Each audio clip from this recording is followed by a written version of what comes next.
Voilà, mesdames et messieurs, bonjour et bon dimanche. Surtout, la chaîne Nebiso, vous êtes tellement aimé.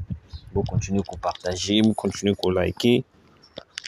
Et que ça, la biso va trop bien parce que nous sommes là. Nous sommes là pour nous informer de la situation qui se passe dans le pays démocratique du Congo. Très chers Congolais, Congolais de père et de mère, merci une fois de plus. Il y a pour ça la biso confiance de partager nos émissions, de commenter. Vraiment, tout le monde a volonté vis-à-vis la chaîne Nabiso Actualité 26 TV. C'est pourquoi nous vous prions de continuer à s'abonner et puis de partager. Surtout que vous likez ma vidéo parce que quand vous likez, tout le monde a vraiment volonté supérieure, volonté niveau par rapport à ce qui se passe en République démocratique du Congo.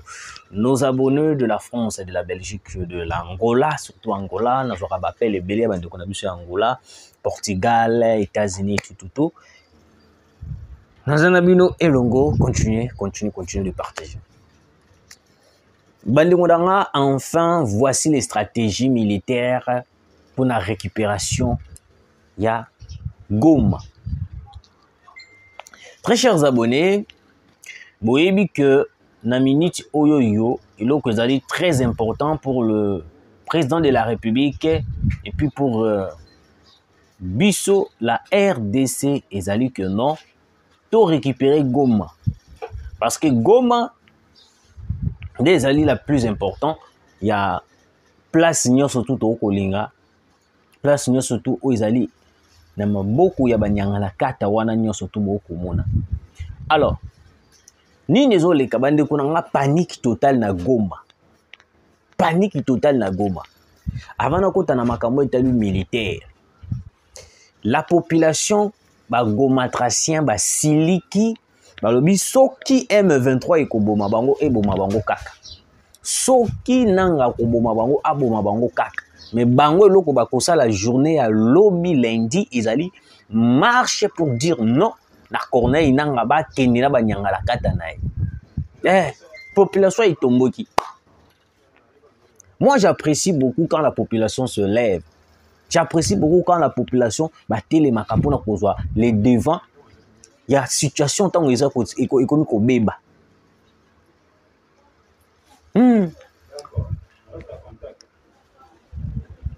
Alors, lobby, et vous allez au Pessimwamwa Boy, la population gomatracien, lobby que non, ils vont marcher sur les riz. Il y a Goma Mobimba, pour dans Koloba que non, Corneille Nanga. Soko Boma Biso, mais Biso to lobby, t'es pas à la balkanisation, na Goma, tous en a posa na binoté, parce que Nanga Ndenga Zabongo, beaucoup de personnes oublient. Nanga comme il est là, Nanga Ndenga Zalibongo, il est juste manipulé par Paul Kagame. C'est que beaucoup de personnes oublient. Nanga est juste manipulé par Paul Kagame parce que Paul Kagame cherche à tout prix. Excusez, Paul Kagame a besoin de gagner surtout, il y a pour récupérer justement les espaces. Ba place ba minerai na biso ezali, ba zoyango et ba na kokoma ya bango. C'est ça leur plan stratégique. Même la communauté internationale est au courant de ça. Même la communauté internationale a un plan stratégique qui n'est pas les kawan. La communauté internationale, même la EAC, SADC, na sommet auto sala kiwana. Batikali ko condamner Rwanda. Ils n'ont jamais dit que non Rwanda ndenga za basali ba lobby yango te. Pour na bango ba ko possible surtout qui ne ko dialoguer. C'est pourquoi moi j'ai toujours dit au président de la République, il n'est pas nécessaire qu'on puisse continuer avec cette allure à sommet. Parce que nous avons déjà, ceux qui déjà Conseil de sécurité, échoué. L'Union européenne, échoué. Nations Unies, échoué. Et bon, EAC, SADC, qui va se tourner. Est-ce qu'il va réussir? Est-ce qu'il va réussir? Parce que Bango, EAC, malgré nous, surtout, Kosala, wana, Mindele Bazara Likolo na ba. Mindele Bazara Likolo na ba. Tant que nous allons continuer toujours à demeurer sous les ordres de Blanc, il y a Mindele, Goma na biso ko tikalaka ko bimate. Goma na biso tikalaka ko bimate. Bande konanga, il y a une attaque au wapi wa wazalendo ba préparer. Ah, bande konanga, lelo na dimanche à lelo, parce qu'aujourd'hui nous sommes dimanche. Lelo na dimanche à lelo, il y a eu des affrontements entre les wazalendo au wapi na Goma. Souci à ba wazalendo des années de récupérer Goma mobimba. Goma etika na maboko ya banguna te. C'est ça les opérations qui étaient prévues au wapi ba wazalendo balobi ba kokende na ngoti na suka. Ba kokende na ngoti na suka. Et bien, mais ndenge le président de la République a dit, mais est-ce que l'opération est salami lelo bolandi ango? Parce que bino biso ba congolais plutôt, biso ba congolais lo ni to bosana. Vous savez, il y a des informations au wapi na ba réseaux sociaux ebele balobaka yango te. Faut za mutu moko na kati ya profondeur pour te dire ces informations. Moi on vient de m'informer na mutu azali wazalendo o ba ko bunda na front. Ayebi singa que non, bazo ça l'affrontement avec le M23 wapi pour récupérer Goma. Parce que le M23 ba singa qui cesser les faits. Cesser les faits bon ba singa qui ils juste pour nous permettre bango ba na susu pour avancer les susu pour récupérer tous les territoires, toutes les localités, toutes les villes et les villages occupés par le M20, occupés tous les territoires, nous surtout où il y a biso mboka na biso, où ils ali na maboko ya ba FARDC to na ba wazalendo. Parce que la RDC si biso to ndimi un cessez-le-feu pareil. Cela démontre déjà à la face du monde que non to kokoka lisusu bitumba oyo te. Pour kolonga bitumba oyo yo. Pour kolonga bitumba oyo senga na biso ba congolais de perdre de mer, bande konanga ba congoman, ba très chers congolais, ils senga na biso to soutenir le wazalendo. Bitumba oyo ezali na Goma, eza bitumba yanga, eza bitumba ya biso notre peuple congolais. Je vais vous dire une chose.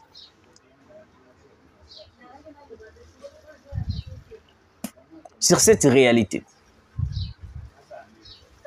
Alors, affrontement et bandaki tongo vers 6 heures.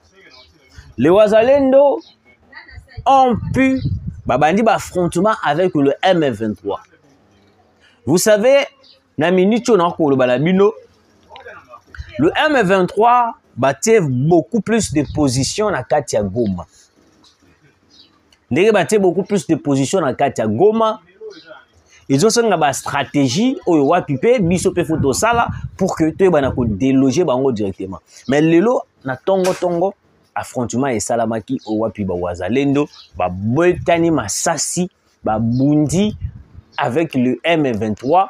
Toujours c'est la dernière nouvelle ya Goma pour qu'il tango koyaka tu ko informer bino que non tala Goma na minute tu komi na position boy tala Goma na minute tu komi na position mais au moment où je vous parle les affrontements continuent toujours tout autour de Goma parce que les wazalendo et les FARDC balobi que non ils sont déterminés de mourir pour la patrie, mourir pour le pays pour nous récupérer ba espace signon surtout oyo wapi ezali na maboko ya banguna oyo ezali Corneille Nangaa et puis le M23 soutenu par Paul Kagame. Alors biso sikoyo, qu'est-ce que nous devons faire étant que peuple congolais?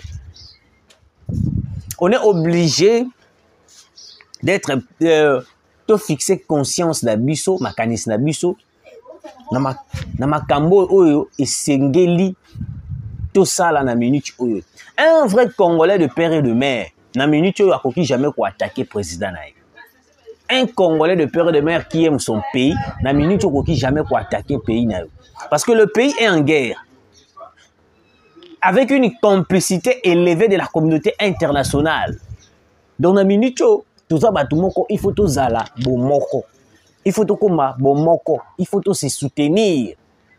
Tout kate moto aya, abandako bimisa biso, to aya, abandako longola biso, tout près du président de la République. Parce que le président de la République, malgré tout ce que les gens disent, azana souci à kobimisa mboka na place où est commis. Nous allons récupérer Goma. Je vous dis, nous allons récupérer Goma. Si les gens vous êtes ceux qui battent Koko Sabino que Goma ndenge bongo esili Goma ndenge bongo esili parti kingani esili parti kingani esilité. Le sommet au biso to kendaki hier. Le président n'a pas apprécié la décision to dernière conclusion ya sommet wana. Le sommet wana ezalaki juste na faveur ya Rwanda. Ezalaki juste na faveur ya Rwanda. Comment est-ce que l'EAC, la SADC, n'ont pas pu citer le nom de Paul Kagame ni du Rwanda par rapport à la prise de Goma? Donc ça veut dire que non, pour récupérer Goma, il faut se compter na biso moko. C'est ça. C'est ça. Goma, ils ont senga biso moko neto bunda. On ne peut pas compter sur le Sud-Afrique, compter sur l'Angola, alors que nous avons une forte... Nous avons des armes, nous avons des militaires. Oh, ouais, puis ceux qui t'ont lancé. Et puis, Mindu qui t'ont na yango, la plupart des Mindu qui au Rwanda na yango. Cette fameuse communauté internationale, Arkoti Kalaga jamais comme la biso, solution militaire tant que Yemokopé a dans la carte il y a complot aux États-Unis à l'est de la République. Aux États-Unis à l'est de la République. Alors, j'apprécie na CPL bande konanga na bonne nouvelle on a outi koyebi sabino na minute oyo affrontement zo sala tout autour il y a tout autour il y a comment dirais-je tout autour il y a Goma place au wapi les Wazalendo ba kubeta na masasi na ba M23 et puis le FARDC ba toujours na simana yango parce que ba Wazalendo ba qui pas question de cesser les faits et puis biso petoye ko yebisa mokonza mboka. Il ne faut pas accepter un cessez-le-feu demandé par le M23. C'est juste une manière pour avancer pour que neutraliser Bissou. Monsieur le président de la République, cette fois-ci, vous devez maintenant écouter la presse, écouter le média, le vrai média, le vrai média qui donne des stratégies. Oh, toujours peut s'appeler la stratégie, toujours le rappel, monsieur le président. On peut ça la bonne place ya boy. On peut ça la bonne place ya boy. Ils en ont affrontement, ils ont ça la malélo. Ils en ont affrontement, ils ont ça la malélo. Oh, wapi Wazalendo déterminé de récupérer. Toutes les parties ne sont occupées par le M23. Beaucoup tout n'angai. Aux en a information n'andengeni, n'azana ba information parce que tellement dans ça la émission calmement dans ça la émission très bien ba Wazalendo mususu ba contacter kanga pour me donner quelques informations au wapi à parler ya koloba et puis ya bande ko nyonso tout au balanda ka chaîne na biso actualité 26 TV pour que vous allez informer na nyonso tout et koleka na est de la République. Très chers Congolais, Goma na minute oyoyo vers la récupération par les Wazalendo. Je vous dis, Goma va tomber entre les mains de Wazalendo aujourd'hui. Eh, d'après la détermination de Wazalendo, les lonenge zabe to koyoka tipo quand on meni pe Goma et quoi na maboka ba Wazalendo FARDC récupérer mbalamoko. Parce que même Corneille n'a pas place azali déjà zo banga. Alors bis nika bisuka ba récupérer Goma nga c'est fini pour moi. To ko récupérer yango. Bo banga ti. Bo za na mino kimia. Quelle que soit votre complicité avec le Rwanda, nous allons récupérer Goma. Goma nous appartient. Toutes les parties nous sont occupées par M23 nous appartient. Et ça m'a belé Nabissou. Alors, suivez cette information. Je vais lire.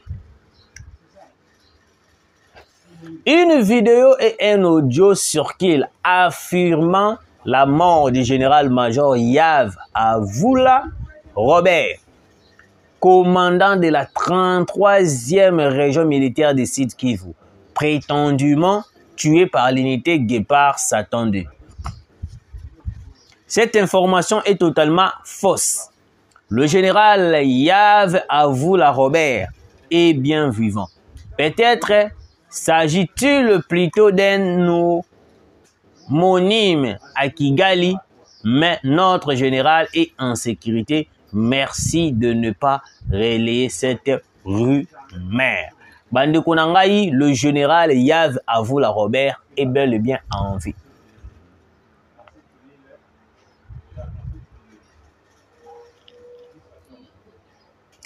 Rwandais va diffuser fausse information. Moi, je que le général Yves Avoula Robert a tombé dans le fond. A tombé au Akoufi. Parce que le général Yves a commandé la 33e région militaire il y a Sud Kivu. Il y a M23 mal à l'aise dans la Sud Kivu. M23 mal à l'aise. Parce que vu que Corneille Nangaa Monique est tellement mal à l'aise, Bertrand Bisimwa Monique est mal à l'aise, il a créé fausse information. Ndenge moko ndenge caméra ou tout créer des fausses informations dans makambo Italie partie à est de la République. Vous comprenez très cher Congolais. Alors bande kunanga ba Congolais de père et de mère. Il ne faut pas aujourd'hui continuer koyokaka toutes les informations venues du Rwanda. Parce que le Rwandais bazali na ba idée moko ya koyeba dani ko déplacer ba borne ko bimisa biso na libanda ba information vraie. Moi je viens vous informer pour vous dire que non, aujourd'hui nous allons récupérer Goma. Avec l'entrée en puissance des Wazalendo, nous allons récupérer Goma. Naboyi ko bimisa toutes les opérations militaires.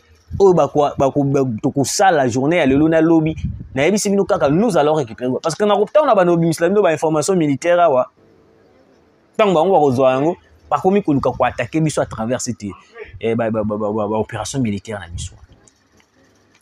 Alors babandi ko publier information le coûter le général-major Yves Avoula est mort pour démoraliser le FARDC.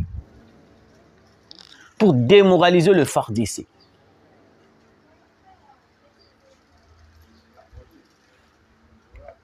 Alors, écoutez, Bandegonanga. Nous savons tous que non, les Rwandais, azana elo kwa malunga ya kuebisa biso te. Parce que ba Rwandais ndenge baza bongo. Ba Rwandais ndenge baza bongo, seule chose au bango ba salaka. Ezali kaka diffuser des fausses informations. Ezana chaîne moko na utaki kolobela ngo le jour wana na live. Chaîne moko komona yango la voix de Kivu TV. Cette chaîne avait diffusé une fausse information au thé, batu bazo kima awawa, bazo kende Burundi, boye boye, alors que c'était faux. Alors que c'était faux. Après un temps, caméra ya bimisi sous fausse information. Mais bino tong boko réelé biso, bozo réelé biso. Ba fausse information que au général Yves akufi. Bolo Bapé, Sultan Makenga akufi ndengeni. Sultan Makenga na nzenze. Bakufi ndengeni. Parce que Sultan Makenga na nzenze ba uti ko tomber. Na affrontement au Salamaki pendant que ba na kokota na Goma, ba tombaki sous le feu de FARDC le Wazalendo. Maintenant on n'en parle pas. Wilingo n'en parle même plus. Écoute à Zoara Massa, si tu le loses dans la défaut, à autant de la bienté. Regardez Wilingo très bien, vous allez comprendre. Ok? Les informations du Rwanda, au Moni Sikoyo, différence ni biso ba Congolais tozana yango na ba Rwandais ezaboy. Yango loko oyo na ko senga na biso ba Congolais. On ne peut pas diffuser des informations contre notre pays. Na bandeli. Goma ezali, na pese exemple. Eza exemple, na pese exemple Kinshasa. Batu ba kufi tout là. Na yena etando ikie, na wandi ko lobaka no te tsike ndenga bwekutu, batu ba kufi boye. C'est déjà le fait d'exposer mon pays devant tout le monde. Ok? Bon remarquer ba Rwandais. Ba M23 ata ba kufeli mutu commandant na bango kufi ba tika la ko publier. ba publiaka te o le général Kingani akufi o mutu Kingani ba publiaka te bazaka na mo ba secret moko boye ba bombaka vraiment que non mutu Kingani akufi ata akufi pour de vrai ba lobaka te mais biso omoni nzela ebukani o filmer o lekisi na etando ike omoni mukonza mboka asali boye o lekisi na etando ike omoni loko mo esalami be o lekisi na etando ike c'est ça notre faiblesse dans le média toujours qu'on combattre les médias rwandais par rapport que nos biso to exposaka nyonso to envers bango to exposaka nyonso to envers bango c'est pour cela ils ont la faiblesse na biso envers le monde entier. On devait garder les secrets même si to sali bêtises to bombaka yango to lekisaka na ba etando ikete. Merci parce que bande konanga lelo affrontement ils ont ça la maba wazale de FARDC na ba M23. Tous en espoir, nous allons récupérer Goma et puis toutes les parties. Vous continuez à s'abonner, vous partager, que ça la vie vraiment trop bien. Tous au coup na calamité pour vous informer, pour vous donner la suite. Il y a Goma ndenge nizoleka.